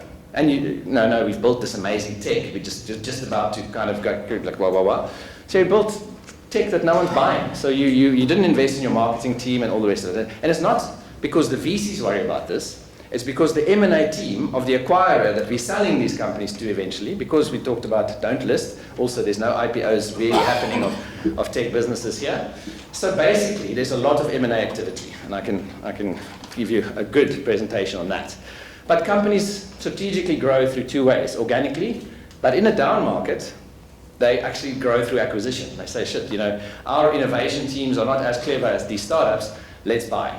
And when that M&A team looks at your data room, they look at what have you done with the money that you have raised from the beginning to now, and they divide that number by your revenue, and you get a capital efficiency ratio. Go Google it. If it's less than 1, it's amazing. So you've raised 10 million and your revenue is 11 million. That's amazing. If it's over 5, you've raised 50 and your revenue is 10, then you're in trouble. The stage matters, because obviously in your first year or two, you're going to obviously raise more money than what your seed, like what your revenue is. But just, be capital efficient. That helps, not just for raising capital, but it helps for building great businesses. Rule of 40, if you heard it when Zach said it the first time, it's basically just your revenue growth rate and your EBITDA margin. So if you're growing at 50% year on year, I don't care. You don't have to be profitable. You can actually burn 10% on EBITDA. But if you are starting to pull back on growth, let's say you've only grown 17 or 20% year on year last year, well then you better have like 20% of EBITDA because of a slower, it's just a life cycle 101 of a company. If it's high growth, please don't make money. Take that money and shove it back into sales and growth until you run out of growth. Well, then you need to make sure that you kind of deliver other shareholder value to businesses, which is so basically revenue growth plus EBITDA margin needs to be more than 40%, because then you're bucking the trend, and then can you have higher multiples on valuation, all the rest of it. Path to positive unit economics, that CAC and DAC and LTV and all that stuff that Vac was talking about, that's what I'm talking about. So positive unit economics, or a path towards, it's the numbers behind, it's the Excel sheet behind the Excel sheet, which is your financial model. So revenue is not your first line on Excel. Revenue pulls in from another sheet, which has widgets times money per widget times 2 revenue streams times a bit of consulting on the side because you have to pay the bills and all of those things, but it's that. So you have to have positive unit economics, because if the sausage machine is working, throw more meat in, it's just basically repeat, rinse and repeat. You find that repeatable, scalable business model, and then it's easier to raise funding. When you're still tweaking with the business model and you're making losses there, then it's difficult. Valuation matters. So a lot of, not so much South African entrepreneurs, I do actually pride ourselves. When we see business plans here, it's generally much more humble. The companies build real companies. They have a sensible valuation. And it's not about out-negotiating a startup. It's just, if I invest in a company at a too high a valuation, then I need to exit that business at a 5x, 10x, and I usually have a veto. So basically, I'm too embarrassed as a VC to tell my LPs I've lost money in a down round, so basically just never sell.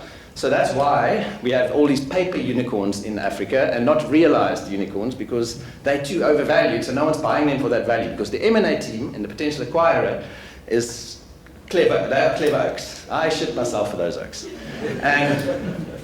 And they look at these things. Anyway, so realistic exit expectations. Yeah, our favorite unicorns there. We're not unambitious. We definitely have unicorns.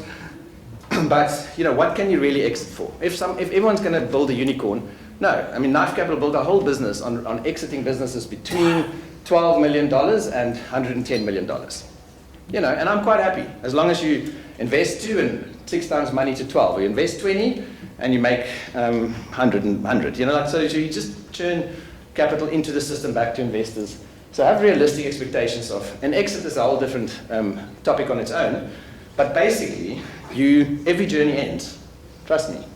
And at some point, and if you build a disruptive, kick-ass business that ask pitch payments, that actually take someone else's, disrupt some industries, people are going to get interested. They're going to want to invest, or they're going to want to acquire you. My house is not for sale, but at some point, if someone rings the doorbell and gives me enough money, the kids are packing their bags and we're leaving.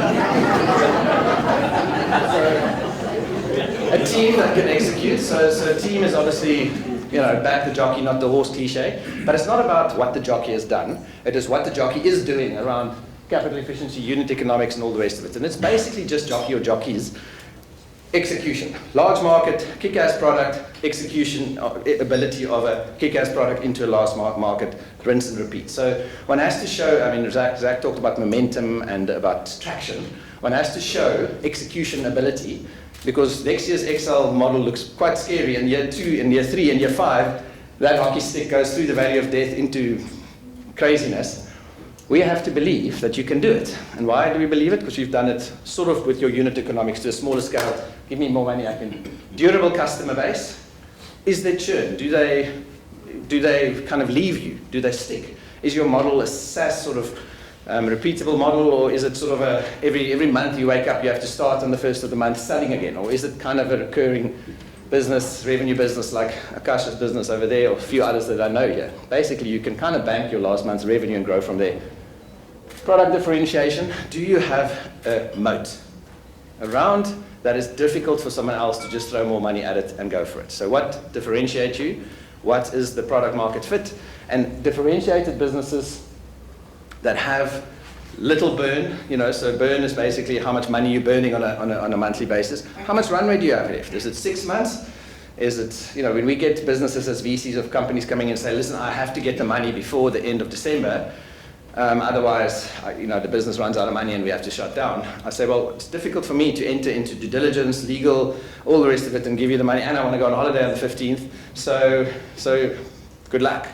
But if you had to come to us and sort of have 6 months runway, 12 months runway, how does that runway and burn multiples and stuff work? And then my pet project, the acquirability index. So, and whether you are a VC or not, businesses generally that disrupt stuff is going to get acquired or partner with or do sales channels with others. And how acquirable are you? Every journey ends. Do you have data room stuff? Is your value proposition clear? Can you explain your business in 4 words? Google, easily find useful information. Facebook, connect with your friends. Knife Capital, exit-centric business building. So, you need to be able to do that. Otherwise, you're not clear enough. So yeah, that's that, actually. Hey, wait, I want to show you one slide. Can you put the next slide on? So this was a SaaS conference where they basically, it's a bit deceiving because it's not the most important things, it's what's most important versus how important it was last year for investors in Silicon Valley. Small sample base, but if you look, capital efficiency, most, top of that. Valuation, right valuation. Convincing AI strategy, which is obviously convincing. Everyone does AI. I wrote my daughter a letter because she's on a quest somewhere, and I just said, write a letter to a daughter, which is sort of a solo quest in Cedarburg, and tell her how proud I am, and it's done. So she luckily has a sense of humor, but, anyway, and then the competition and quality of team. So these things matter right now more than ever because the tide has gone out. And we need to survive. You need to survive, because I want to fund you in better times. Or now, but now the valuations are down.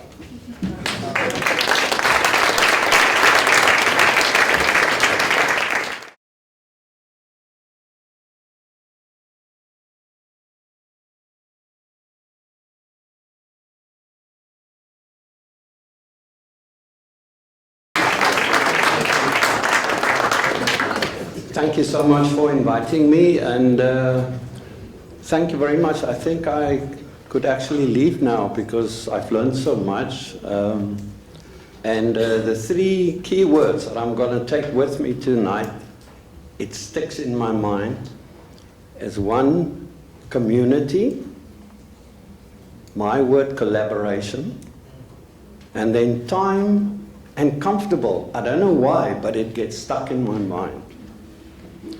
Thank you very much. I'm not a founder, but there are many rewards if you start your own company and business. But there are also many challenges. There are many external factors that can influence your decisions and your actions. But mostly important for me tonight are the internal factors. And for me, the most important one is emotion. I believe everything we do in life, we do it to protect ourselves emotionally. And this is true from even before birth. Many people may say, no, it's physical survival. Survival of the fittest, like Darwin said. I don't really think so. Why would a mother sacrifice her own life for a child?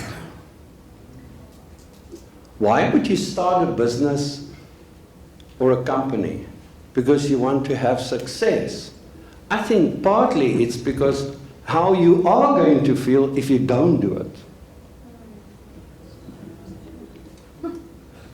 Think about that. So it's about emotions. From before birth, we experience emotions. Some of it you filter out, you block it out. Why? Well, who wants to remember trauma? But the second reason is because some emotions are suppressed more easily than others. It depends partly on your personality type. Some people fight when they're afraid. Other people please. So what you do is the more emotions you suppress, the more you compensate with your dominant side of your personality. But in the process, as you suppress feelings, you become more sensitive to them. And that I've seen in practice so often, that people reach a peak of success and suddenly they doubt themselves. Because why can't I go further? I've gone through so much trouble in my life and I've actually dealt with it. What's wrong with me now? So that's because you've suppressed too much. That's what anxiety does to you, because anxiety is nothing else than the effect of suppressed feelings. The more you suppress feelings, the more sensitive you become. Hypersensitive. Too happy. Too sad. Too angry. Too driven. So, anxiety actually starts when something unexpected and unusual happens. You don't like it, you suppress it.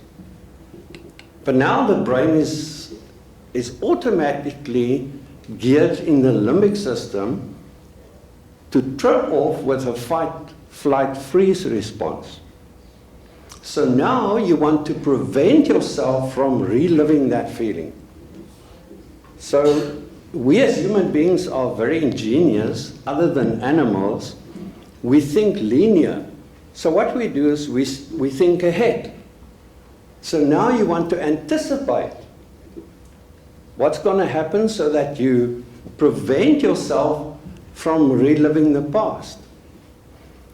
And we know what happened with the markets crashing not too long ago, when all the prediction models didn't work that well. So you suppress and you anticipate. And now you live in the past and the future. You question yourself about things you've done in the past, you feel guilty, and you don't want to feel guilty again. Now you create all kinds of scenarios in the future to prevent them. The problem with that is, how do you anticipate unforeseen things, situations? How do you prevent unusual situations? How do you know what they are? Well, the brain is very ingenious. You create scenarios. You ask what ifs. And before you know, you're living in the past and the future. So, Epictetus, the Stoic philosopher, or his Greek name Epictetus, he was born in slavery. And he lived in Rome. He was Greek, but he lived in Rome under the reign of Emperor Nero. So you can imagine, if he was a slave, what he had to endure. He argued that all external events are uncontrollable. And what you got to do is to accept it with calmness and dispassionately. So what does dispassionately mean? Not that you don't feel and you are only rational. You acknowledge these feelings, but you don't let them control you. Now that is easier said than done. So how does one do it? Well, fortunately, we have neurobiology these days. Calm and dispassionately means a lot for me. How do you become calm? The moment you become aware of your breathing, you access the frontal lobe. The frontal lobe is the home of your intuition, fear modulation, attuned communication, insight. All of these things. But simultaneously, you also access the subconscious, which is the home of all your knowledge, your talents, your experience, all of these. So the moment you become aware of your breathing and you wait, the answers will come to you. Think of great inventions in the world. Were they actually intentionally thought of, or did it come to them? I urge you to also take care of yourself as founders, and not just find time, let's say here and there, 2 minutes or 15 minutes, but actually on a daily level. You can do it right here and now. If you just become aware of your breathing, you become still, and the answers will come to you. You can do it any time of the day. At night when you can't sleep and the hamster is running, you can focus on your breathing and you'll be surprised. Thank you very much.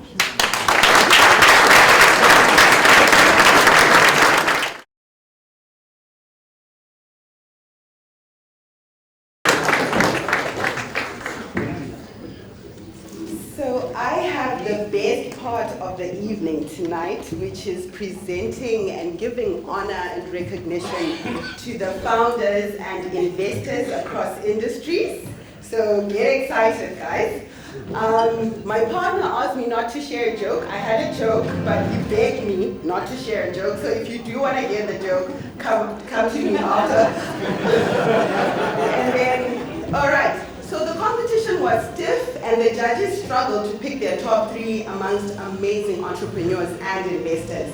We asked that tonight only the category winners come up to receive their award, but we do have presents for all the top 3 nominees, which we'll be handing out at the end of the event.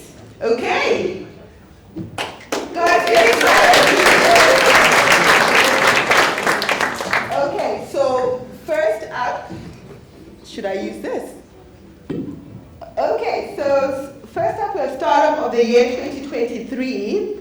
We have Troy Gold. It's an exciting fintech company that brings gold to the digital space as an alternative currency. They have launched a new app this year, and the founder has a great online profile. We are optimistic about their future. And then we have Workweek. Their mission is to change the way payroll and employee matters are run for blue-collar workers, and it's inspiring. They have doubled the team in the last year. Their excellent accountants, OCFO, estimated their revenue will grow at a rate of 20% from month to month. And then last but not least is Onvin. It's an impressive renewable energy company. They take the risk so companies can switch to solar with immediate savings and long-term sustainability for the business. They're allowing companies to embrace change in a challenging economy. So, our winner is Workweek.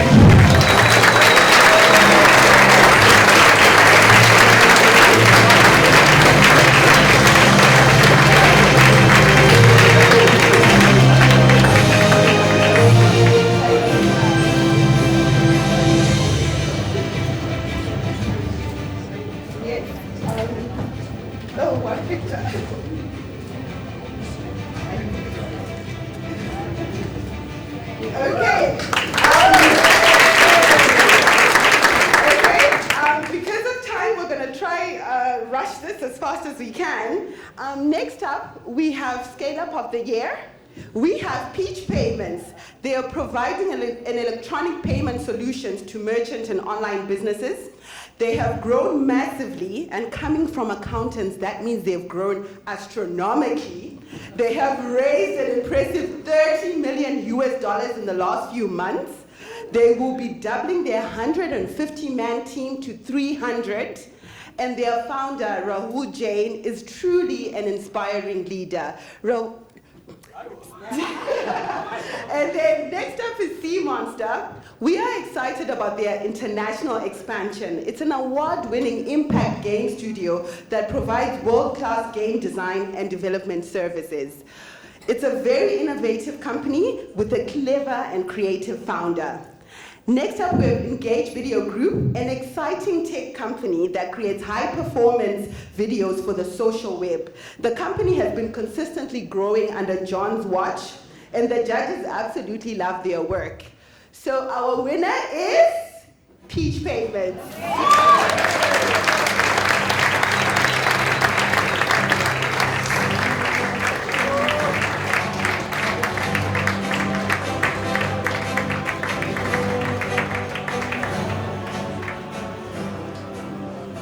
Congratulations, Peach Payments.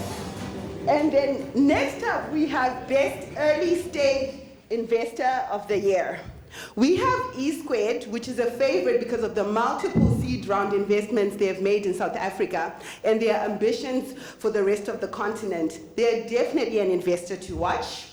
We have Go Getter Africa. They have an innovative business model. It's an equity-based crowdfunding crowdfunding platform bringing African venture capital opportunities to investors worldwide. We have CRE Venture Capital. They have a collaborative ecosystem play, and we enjoy that they're working together with other funds. We also like the caliber of transactions done in 2023. So our winner is E Squared.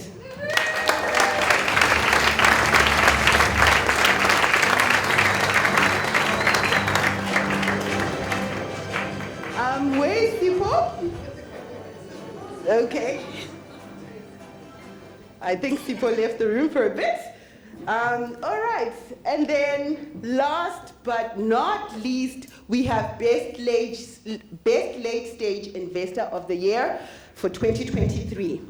We have Clearwater Capital. We like the sizable stakes they take in larger companies, plus the value they add in organizations over time. We have Knife Capital, one of the stars of the local ecosystem. They have a $50 million new fund this year, plus they have some exciting investment transactions that made headlines. Would also like to honor the co-founders that have played a big role in shaping the local venture capital industry. We have Norsken, I hope I'm pronouncing it correctly. Norsken, this is one of the newer funds that we are excited about. They have raised an enormous $200 million this year and have made some serious investments in South Africa and the rest of the continent. We love the story of one of their co-founders, Hans Otterling. He's one of the most successful European venture investors of all time. And our final winner of the night is Knife Capital.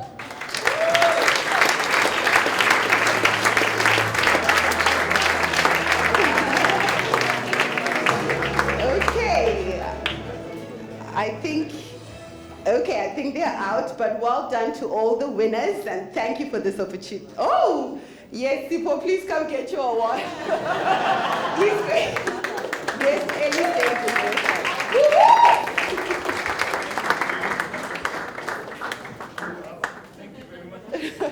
I'm going to hand over to Christy.